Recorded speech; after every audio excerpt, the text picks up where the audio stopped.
Hi,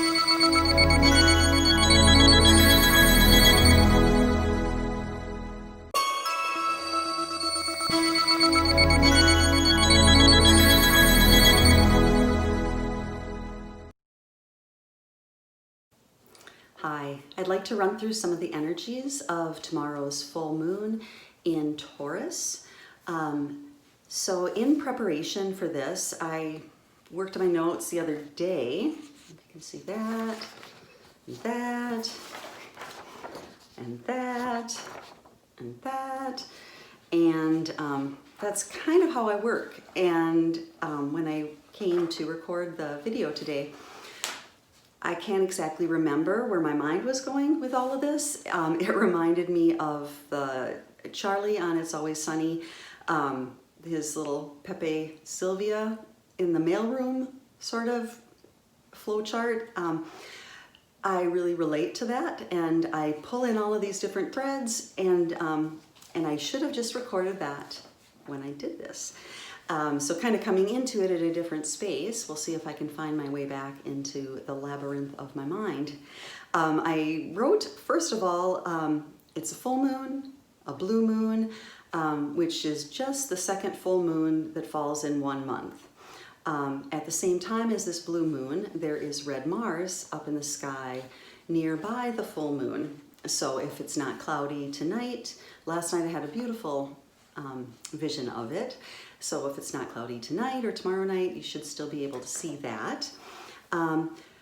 So everyone's chart obviously is different. So each lunation or astrological occurrence affects everyone differently. So sometimes it's really tied into your chart and you really feel it, and sometimes it's not, and you might just notice it, somewhat, like the effect on your physical body, or difficulty sleeping, anything that kind of goes along with full moon occurrences in general.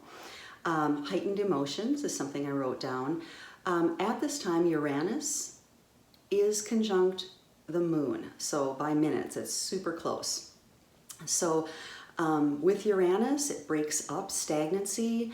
I wrote down break through or break down. Usually it's unusual with Aquarius or Uranus. And I know Kriyananda always used to say, expect the unexpected. And of course, when you do that with Uranus, usually then nothing happens if you're expecting the unexpected. So sometimes I try to psych Uranus out like that, but it works or it doesn't. So you just have to stay open to it. I wrote down rapid growth and things moving forward more quickly. I also thought with Jupiter, Saturn, Pluto all direct now in Capricorn, it feels to me like the freight train is starting to go forward. So with Uranus and the moon opposing the sun, and it'll be exact in opposition to the sun, the Uranus will be an hour after the full moon, upsets, shifts, authority struggles, but also the idea of breaking up stagnancy. So the sun is like the monarch of the solar system, and the Uranus is the exile. In the physical body, the heart is ruled by the sun in Leo, and the lower legs are ruled by Aquarius Uranus. So the lower legs have the function of pumping the blood back to the heart, among other muscles in the legs, but chief function is that, pumping it back to the heart, and of course the heart distributing it throughout the body. I feel like right now, or recently, it's a time for rapid healing, and an energy of healing is in the air.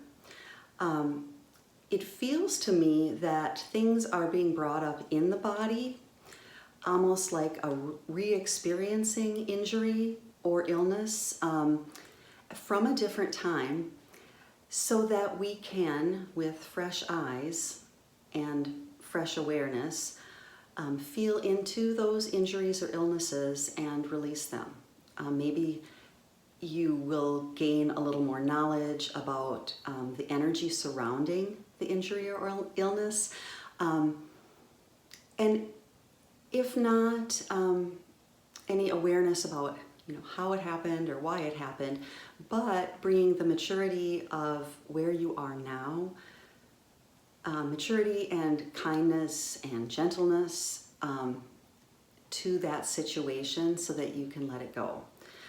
This, again, can be super sudden and a flash of insight, which would be very Uranian. And also just a reminder how powerful you are. Okay, was something else that kind of came up with that. I just wanted to remind you of that if you need a reminder of how powerful your thoughts are. I have my little cat joining me over here. We'll see if she makes it into the camera, and if she does, she'll be a big hit.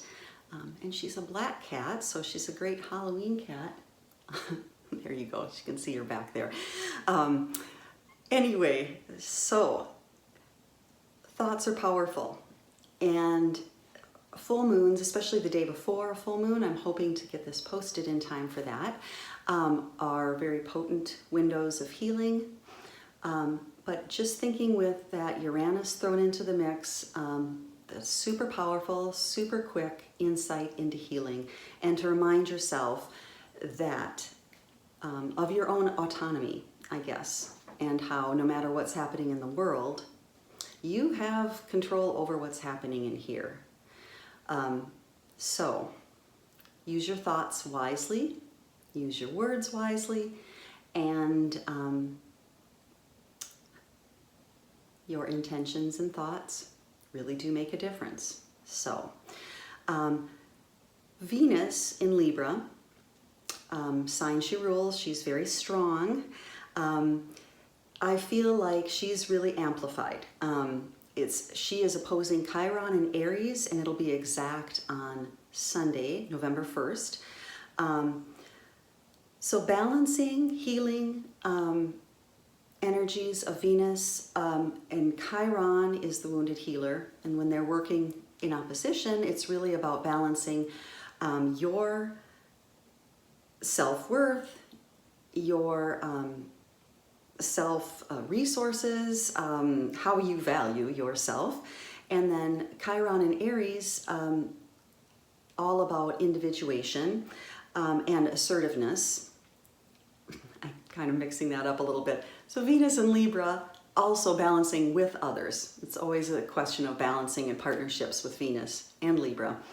And then opposing that with Chiron and Aries. So making it work for you and the other.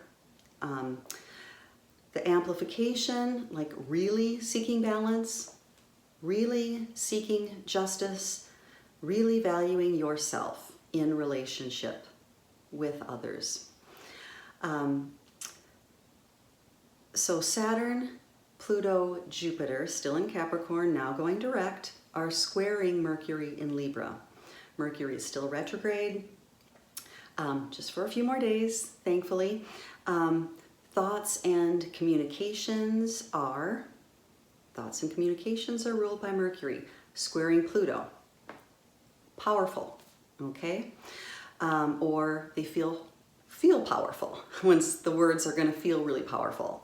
Words or thoughts can be obsessive, or maybe sharper or stronger than you may intend. Mercury, thoughts, communications, squared Saturn. Maybe they're stuck. Maybe it's hard for you to speak.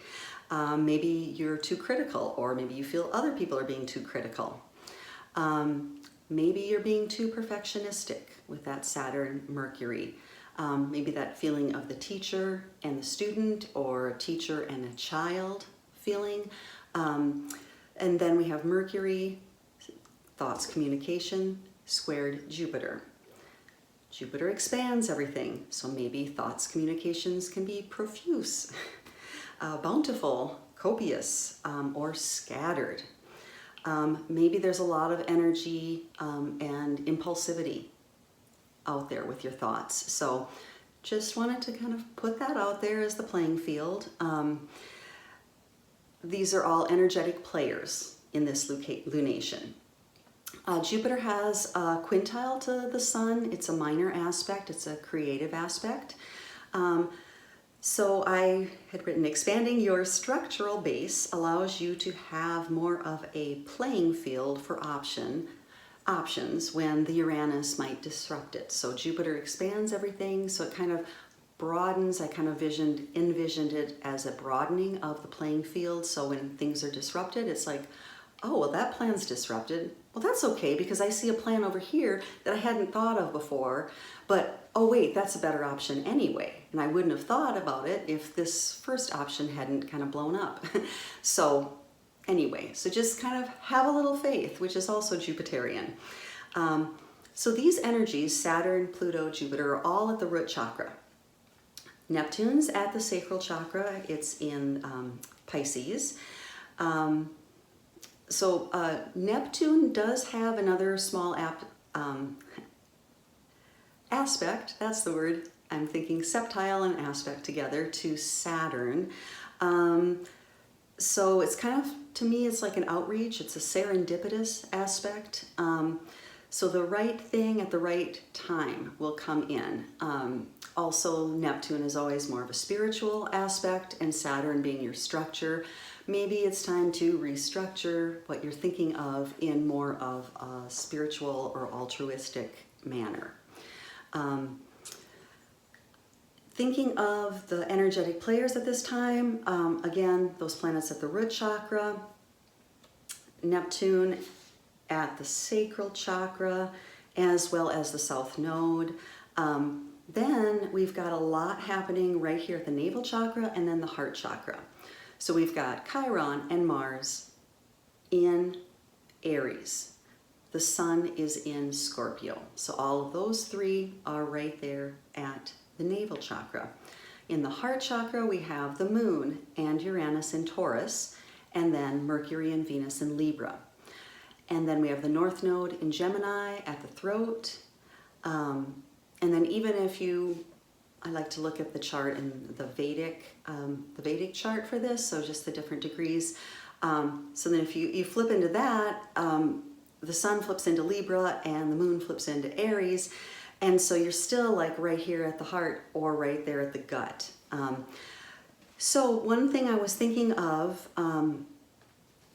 with these two placements is lifting the energy up from the navel to the heart, to the throat, and then up and over.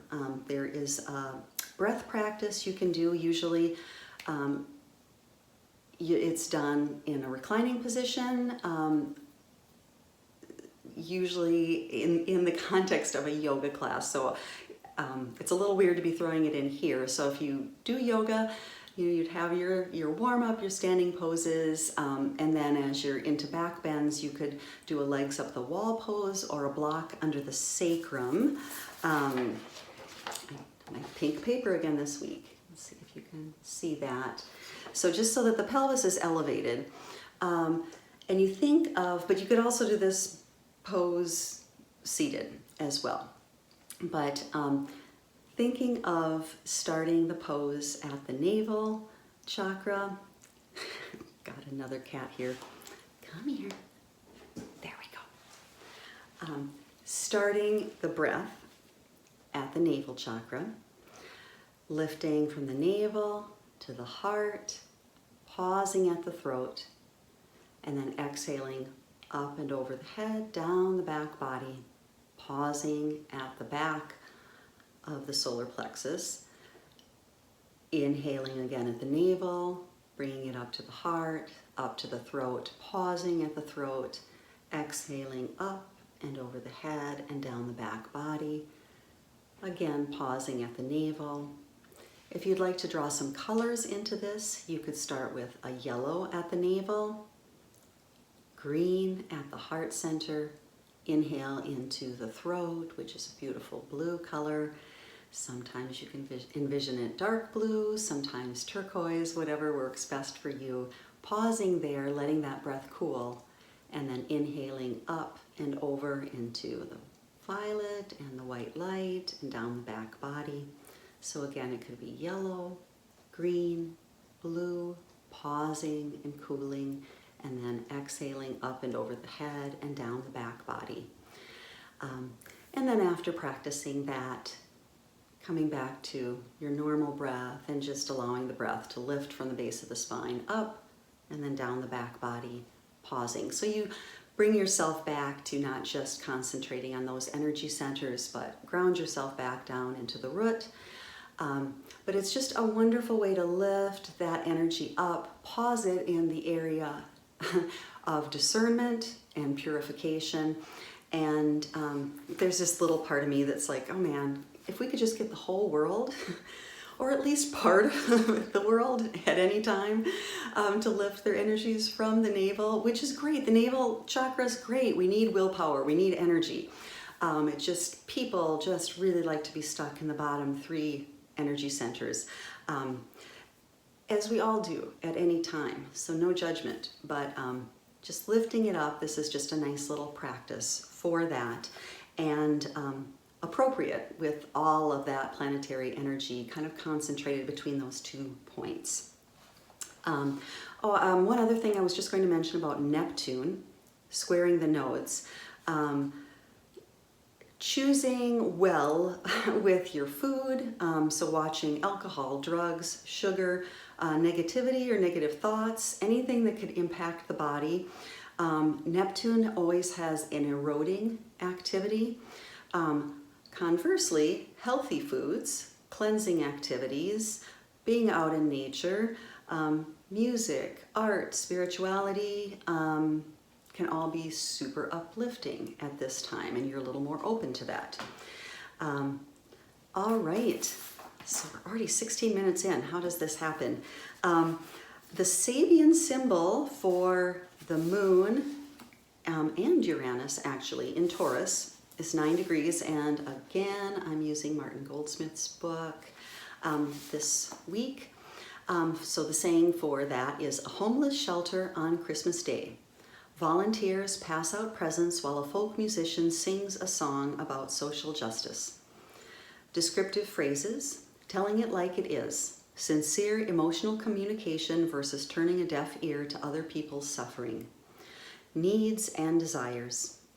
Gift wrapping one's message in an attractive artistic package versus blunt assertions of fact.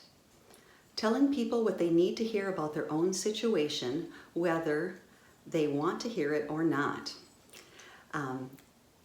Which reminds me, I had a thought that popped into my head this morning, and it was kind of like, if my full moon blessing would be, may you be blessed to have people in your life that aren't afraid to tell you shit, right? Like the shit you don't want to hear about. And I'm using that word because of Scorpio as well, but it also just kind of hits the point. I just feel really blessed that I have people that kind of tell me things that I don't always want to hear, but that I really need to hear. And so, again, that's kind of a nice blessing. So I'm going to see if I can jump back into this. Distinguishing between what people want and what they need in order to grow. There we go. Because growth happens then. Because I really don't want to be stuck, and I'm hoping that you don't either, where you are, making the same mistakes over and over again. How terrible is that? That's not why I came here. So it's nice to grow, even though sometimes it's hard to hear. All right, emotional and spiritual nurturing of the young, teaching children lessons about human values versus loosening up and playing with them on their own level. And celebrating life's rituals in a thoughtful, relevant way. Dependably dramatizing one's ideals in everyday life, sharing the gifts of the spirit, and lastly, music and imaginative literature. So that's the degree that the moon and Uranus are in. And the sun is in 9 degrees Scorpio.